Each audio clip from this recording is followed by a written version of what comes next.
Alhamdulillah, alhamdulillahilladzi hadana li hadza wa ma kunna linahtadiya laula an hadana Allah. Asyhadu an la ilaha illallah wa asyhadu anna Muhammadan abduhu wa rasuluh la nabiyya ba'dahu. Yang terhormat Ibu Dr. Anda Dalifah MPD, yang kami hormati Ibu Dr. Anda Nani Yantini MPD, yang kami hormati Ibu Dr. Anda Hasnawati MSI, yang terhormat Ibu Neza Agustinita MPD, yang kami hormati Kepala SD Negeri 89 Kota Bengkulu, yang kami hormati Bapak Ibu Guru SD Negeri 89 Kota Bengkulu, serta peserta pengabdian pendamping penerapan model pembelajaran tematik siap siaga banjir untuk menemukan sikap kesiapsiagaan bencana banjir siswa kelas 4 November 2021. Puji syukur kita haturkan kepada Allah Subhanahu wa Ta'ala yang mana berkat rahmat serta hidayah kita masih dapat berkumpul di ruangan ini dalam rangka kegiatan pendamping penerapan model pembelajaran tematik siap siaga banjir untuk menemukan sikap kesiapsiagaan bencana banjir siswa kelas 4 SD Negeri 89 Kota Bengkulu. Pertama-tama dari marilah kita mengucapkan puji syukur kepada Allah Subhanahu wa Ta'ala kita bisa berkumpul di sekitar itu ini dalam keadaan sehat walafiat dan dalam keadaan kita beriman keislaman. Semoga semua dapat ada dari Allah. Kami bermitra dengan SD ini mungkin karena kondisi dari SD ini yang baru ini sudah bilang Bapak, jadi kami ini tapi bahwa apa yang akan kami laksanakan sesuai dengan kondisi dari sekolah ini. Warahmatullahi wabarakatuh. Alhamdulillahirrahmanirrahim. Assalamualaikum warahmatullahi wabarakatuh. Wa ala alihi washabihi wasallam. Yang terhormat, ini mohon maaf Ibu, saya belum tahu. Kami Dewan Guru terkhusus lagi kepada anak-anak untuk melaksanakan atau menyikapi pada saat memang musibah yang akan datang kembali itu. Nah, selanjutnya juga untuk Bapak Ibu Dewan Guru, sebagaimana yang sudah disampaikan tadi, dan kita juga mendapatkan penghargaan walaupun mungkin kemasannya sedikit disederhanakan dengan tim karena kita jumlahnya sedikit, kita diberikan sertifikat. Mudah-mudahan sertifikat ini dia membantu dapatkan, dan silakan kita berkoordinasi dan komunikasi. Saya akhiri billahi taufiq wal hidayah. Assalamualaikum warahmatullahi wabarakatuh. Terima kasih Bapak atas kata sambutannya. Acara yang ketiga yaitu acara inti, penyampaian materi pelatihan yang akan disampaikan oleh Ibu Dr. Anda Dalifah MPD. Pada Ibu dipersilakan. Saya hormati Bapak Isratul Hadi SPD sebagai Kepala SPD 89 Kota Bengkulu, dan saya hormati Bapak atau Ibu Wakil Kepala Sekolah SD 89 Kota Bengkulu, dan yang saya hormati Bapak-bapak, Ibu-ibu Dewan Guru SD Negeri 89 Kota Bengkulu, beserta adik-adik mahasiswa unit yang dalam rangka kampus Merdeka Mengajar. Tidak lupa juga kepada tim pengabdian kepada masyarakat, yaitu Ibu Asnawati, Ibu Nani Yantini, dan Ibu Neza Agustinita bersama mahasiswa PGSD Etik ini.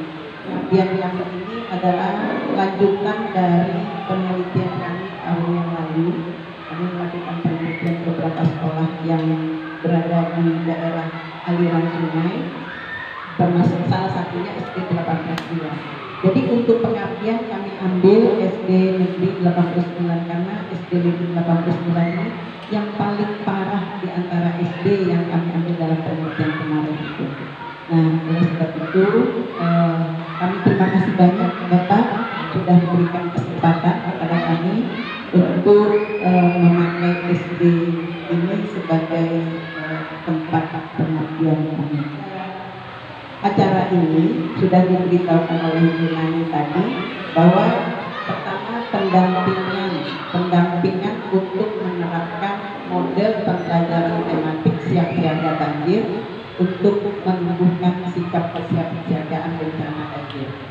Nah, kemudian setelah pendampingan nanti Bapak Ibu yang fokus di kelas IPA itu akan membuat praktek pembelajaran atau RPP. Nanti kami berikan contoh RPP, kami tayangkan nanti contoh RPP-nya. Kemudian Bapak Ibu buat RPP, kemudian menerapkan. Nah, itu ya, kalau istilah peringatan.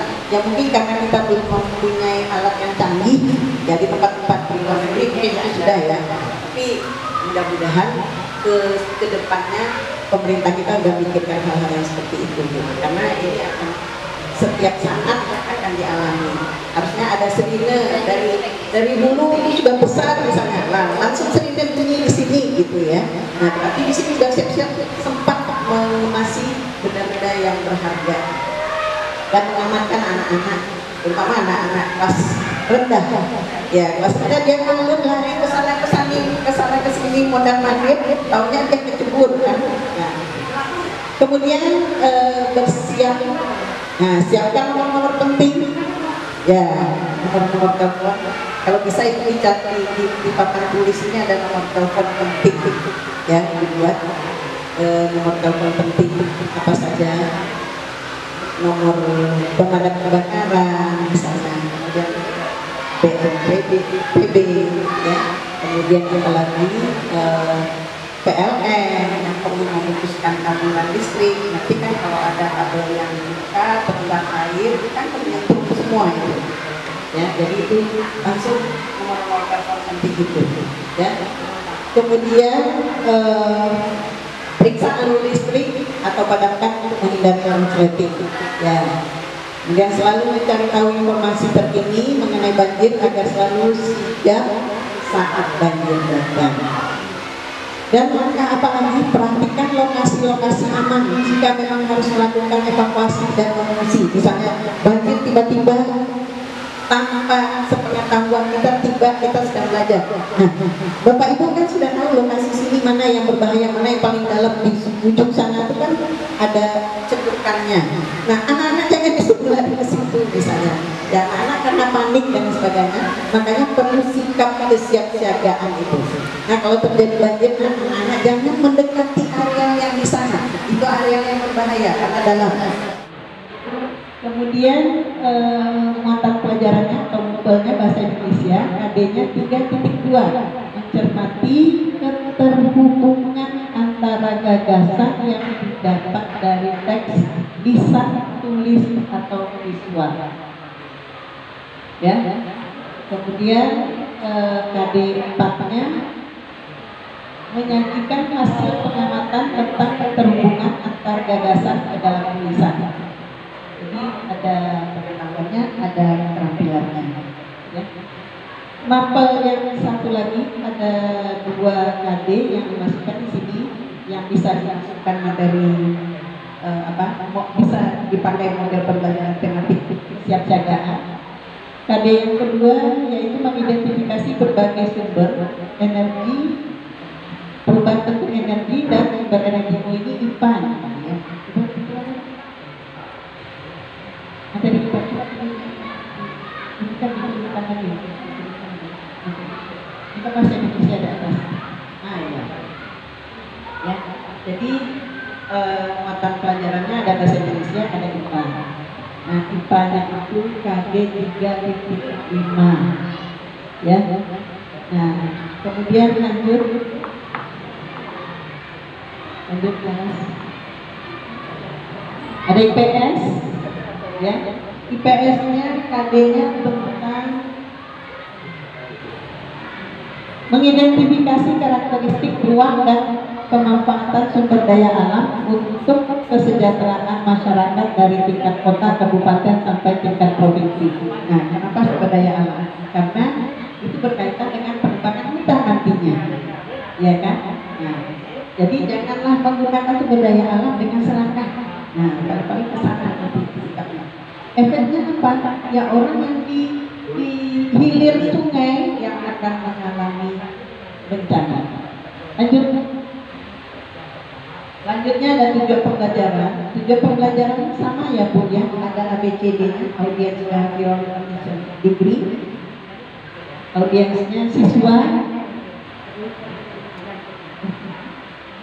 Yang pertama ini dapatnya.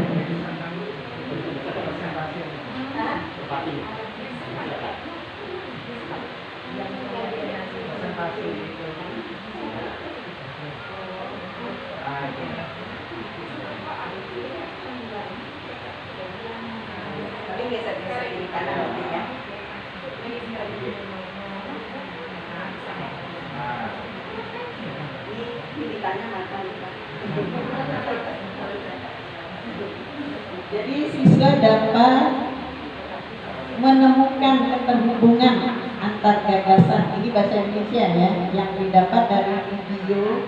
Jadi tujuan ini ada TPACK-nya. Kalau yang PPG yang sekarang Pak, TPACK itu teknologi, pedagogika, and content knowledge. Jadi di sini dengan menggunakan video itu sudah menggunakan teknologi, ya. Tapi sebaiknya murid juga dilibatkan untuk menggunakan teknologi. Cuma kita di Indonesia ini kalau untuk anak SD kan belum semuanya membolehkan anak membawa handphone ke sekolah, ya kan? Masih karena anak belum begitu terlatih untuk menggunakan handphone. Nah, kemudian yang kedua, siswa dapat menyampaikan keterhubungan antar gagasan yang didapat dari video tentang banjir melalui video yang ditampilkan dengan cermat. Ini bukan kalimatnya, ya. Ini kalimatnya, ya. Nanti diperbaiki ya. Itu tujuan pembelajarannya, karena tadi ada 11 indikatornya, jadi tujuannya 11.3. Cuma yang ditambah di sini adalah ada siswanya, ada kondisinya, ada degree-nya. Degree-nya yang mana? Yaitu ada di belakangnya, ada dengan teliti, kemudian percaya diri, ya, kemudian cermat. Itu termasuk degree dari pengetahuan yang akan kita butuh kepada anak. Misalnya, anak itu bisa menemukan keterhubungan antar gagasan. Itu menemukan keterhubungan antar gagasan itu gagasan A dengan gagasan B itu apa keterhubungannya? Itu sikap yang kita tanamkan adalah cermat. Ya. Lanjut, kemudian materi pembelajarannya keterhubungan antar gagasan dalam teks visual. Kemudian penyebab terjadinya banjir itu yang IPS-nya, yang IPA-nya. Ya, kemudian pemanfaatan sumber daya alam untuk kesejahteraan masyarakat itu IPS-nya. Jadi yang IPA-nya yang dikaitkan dengan sikap siap siaga banjir. Selanjutnya pendekatannya digunakan discovery learning. Di sini pendekatannya saintifik, kemudian tematik, pendekatannya saintifik. Kemudian metodenya ada pengamatan, tanya jawab, penugasan, diskusi, dan demonstrasi. Ya, mungkin didemonstrasikan bagaimana terjadi banjir, proses terjadi banjir itu akan didemonstrasikan mungkin oleh anak satu kelompok, dua kelompok. Nanti ada medianya, Bu. Ada media. Kalau misalnya membuang sampah sembarangan tempat, nah nanti itu kan akan mampet gornya atau tempat penampungan airnya akan mampet. Nah, sehingga air itu akan membuat setelah terjadi banjir. Nah, nanti ada medianya. Lanjut sumbernya, lanjut terus langkah-langkahnya, ya. Yang pertama ini kegiatan membuka ada persiapan dulu atau orientasi anak untuk belajar. Kemudian ada persepsi, ada literasi, ada motivasi. Nah, apa saja yang dilakukan di dalam persiapan? Dan mungkin pertanyaan pada anak siapa yang tidak hadir hari ini, apakah anak-anak tadi berangkatnya ke sekolah dengan siapa dan sebagainya. Itu persiapan. Apakah bagian anak dan semua biasanya itu.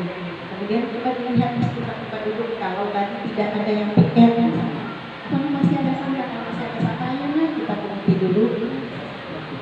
Nah kemudian literasi biasanya banyak sekali yang bisa dilakukan. Kalau anak kelas 4 mungkin dia sudah bisa, kalau literasi bahasa mungkin dia membaca. Kalau literasi numerik misalnya, ya mungkin matematika kita inikan. Kebetulan misalnya materinya matematika, nah, literasi numerik. Kalau literasi sains misalnya, ya tentang IPA. Kalau kita mau banjir, tentu tentang banjir kita inikan literasinya. Ya, bisa anak yang bercerita, bisa anak membaca bercerita, bisa kita yang bercerita, bisa video kita tayangkan. Jadi literasi itu banyak sekali cara yang bisa kita lakukan. Bukan anak disuruh membaca, sudah itu dah 15 menit dah tanpa ada kelanjutannya. Nah, begitu. Tapi bisa saja banyak kegiatan masalah. Kalau sebaiknya literasi itu anak. Nah, misalnya kita cerita tentang banjir. Nah, siapa yang mau cerita tentang pengalamannya banjir kemarin? Nah, mulai dari sebelum banjir, nah sebelum banjir apa yang dilakukan? Setelah selesai banjir apa yang dilakukan? Itu literasi. Ya. Nah, setelah literasi ada apersepsi. Nah, apersepsi itu ada dua juga macamnya. Bisa menanyakan materi sebelumnya kalau itu ada keterkaitan dengan materi yang sekarang. Tapi kalau tidak ada keterkaitannya, nggak usah ditanyain yang lalu itu. Ya, itu bukan persepsi. Kemudian yang kedua, menanyakan materi yang akan kita pelajari bersama. Mungkin anak sudah ada yang tahu secara pengalaman, ya. Nah, sebenarnya itu untuk apa? Untuk menentukan kita sampai di mana sih kita harus memberikan materinya. Nah, dalam hal ini kita anggap bisa dengar suara saya kan? Ya. Jadi kita anggap saja itu apa?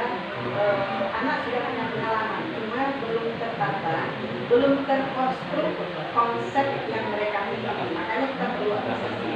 Jadi kira-kira, oh pengalaman anak itu konsepnya salah nih, nanti kita luruskan di saat pembelajaran, proses pembelajaran. Itu apresiasi, ya. Nah kemudian masuk ke langkah model pembelajaran. Model pembelajaran CL itu ada 6 langkah. Yang pertama stimulasi, ya. Nah stimulasi itu apa yang dilakukan? Ya yaitu namanya stimulasi itu merangsang, memberikan rangsangan supaya anak itu fokus ke pembelajaran. Kita bicara apa saja, bisa berbentuk video, ya, memberikan rangsangan itu bisa berbentuk video, kita berikan pada anak. Bisa gambar, misalnya diberikan gambar kan bagainya banjir, ya, diberikan gambar banjir. Kemudian suka anak cerita, ya, itu kemudian kita ajukan pertanyaan. Nah, itu untuk menstimulasi untuk merangsang mereka ke pembelajaran. Nah, setelah langkah yang pertama itu, jadi stimulasi itu bisa dengan menayangkan video, bisa dengan bercerita, bisa kita melakukan tanya jawab, bisa dengan gambar, bisa dengan media yang lainnya. Banyak sekali yang bisa dilakukan dalam langkah stimulasi. Kemudian langkah yang kedua, mengidentifikasi masalah. Nah, mengidentifikasi masalah itu anak kenapa mengelompokkan masalah. Dari mana dia mengelompokkan masalah? Tentu dari yang stimulasi tadi, video yang kita tampilkan tadi. Jadi video tadi itu ada apa saja masalahnya di dalam video itu anak-anak. Nah, kita yang pada anak, ya. Apa saja yang ada permasalahan dalam video tersebut. Nah, itu anak mengidentifikasi, sudah mengelompokkan permasalahan yang ada dari yang makanya ini diterapkan, ini didesignasikan namanya, ya, sudah disebarkan gitu ya ke daerah aliran sungai, sekolah yang tertinggi. Ibu Ratni, nah untuk materinya memang di dalam buku siswa itu nggak ada. Kita harus memandu atau mencari materi di luar buku siswa. Karena di buku siswa itu sudah dikatakan oleh para petinggi kita bahwa buku siswa itu adalah capaian minimal bagi seluruh siswa di seluruh Indonesia. Jadi boleh nggak kita tambahkan? Sangat boleh. Makanya kami kebetulan sekarang lagi ada PPG di Baskom Guru di FIP ya, PPG untuk guru-guru dalam jabatan. Nah itu mereka harus merumuskan indikator itu harus HOTS. HOTS itu kan ada C1, C2, C3, C4, C5, C6. C1, C2 itu termasuk Loyal Order Thinking itu pemikiran tingkat rendah, masih low, masih rendah. Nah kemudian C3 itu Median Order Thinking itu berpikir tingkat menengah untuk anak-anak. Kalau kita menggunakan kata kerja operasionalnya yang hot, Higher Order Thinking Skill, ya. Nah itu dari C4 ke atas, menganalisis, mengevaluasi, mencipta. Itu banyak kata-katanya, kata kerja operasional. Nah itu untuk PPG, RPP-nya harus C4 ke atas. Kalau tidak C4 ke atas, nilainya rendah. Nah, jadi kita mengarah ke sana. Jadi supaya anak kita itu bisa berpikir tingkat tinggi, supaya lebih kritis lagi, kreatif lagi, kita harus menggunakan kata kerja operasionalnya di dalam indikator itu C4 ke atas. Kalau bisa, kalau tidak bisa, ya apa boleh buat. Misalnya KD-nya mengidentifikasi. Kalau mengidentifikasi itu kan KD itu baru tataran C1, C2. Nah kita mau mengembangkan itu jadinya nanti di materi aja itu tidak akan ketemu karena dia tatarannya baru identifikasi. Bagaimana supaya kita bisa? Kita cari lagi materi pengembangannya di buku lain, di sumber lain. Mungkin bisa di video pembelajaran. Banyak sekali sekarang video pembelajaran. Nah kita tambahkan materi kita di situ. Nah supaya anak bisa berpikir tingkat tinggi. Kira-kira seperti itu Bu. Nah kemudian memang di buku siswa nggak ada menyinggung banjir karena itu pengembangan supaya muncul sikap siap siaganya itu. Jadi kita tambahkan materinya, itu ditambahkan materinya. Jadi indikatornya ditingkatkan lagi gitu. Makanya indikatornya tadi pada umumnya semuanya C4 atas. Itu ya Bu ya. Jadi kalau menjelaskan, menuliskan, menceritakan itu low, semuanya rendah.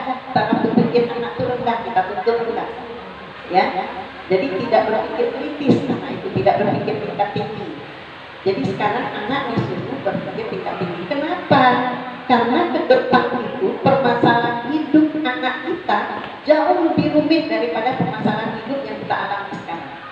Jadi nanti mereka kalau tidak kita latih berpikir kritis dari sekarang, dia nggak bisa memecahkan masalah hidupnya nanti. Karena kita tidak melatih itu. Anak itu punya kemampuan loh. Jadi makanya di kurikulum 2013 itu tidak ada anak yang bodoh. Yang ada anak yang malas. Karena kita tidak fasilitasi dia.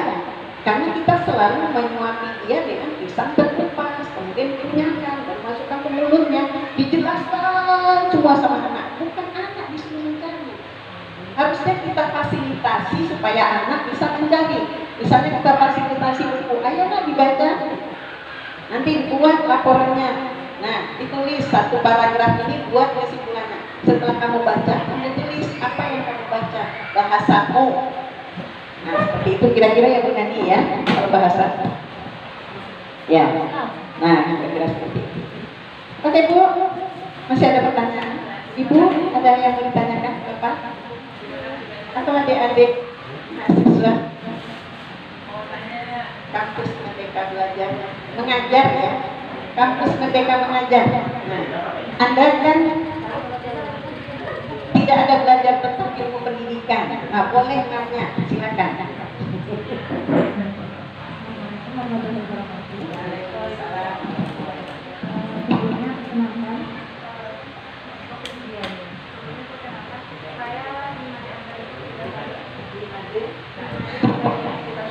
Mahasiswa itu sangat berat. Nah, kita mau bertanya, kenapa fokusnya apa saja? Masih ada terjemah dan terjemah.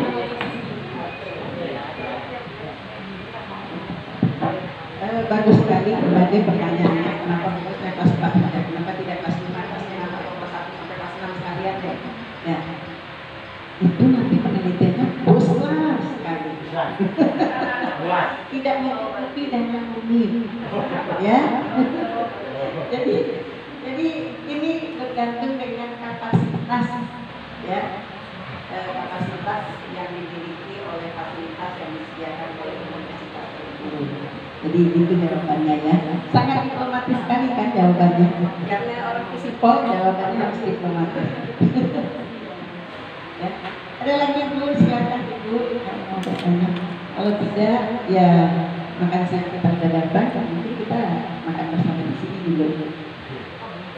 Nggak ada, kalau tidak ada saya tutup. Nah, terima kasih atas perhatiannya. Ibu jangan cemas, kami tinggalkan nanti RPP-nya.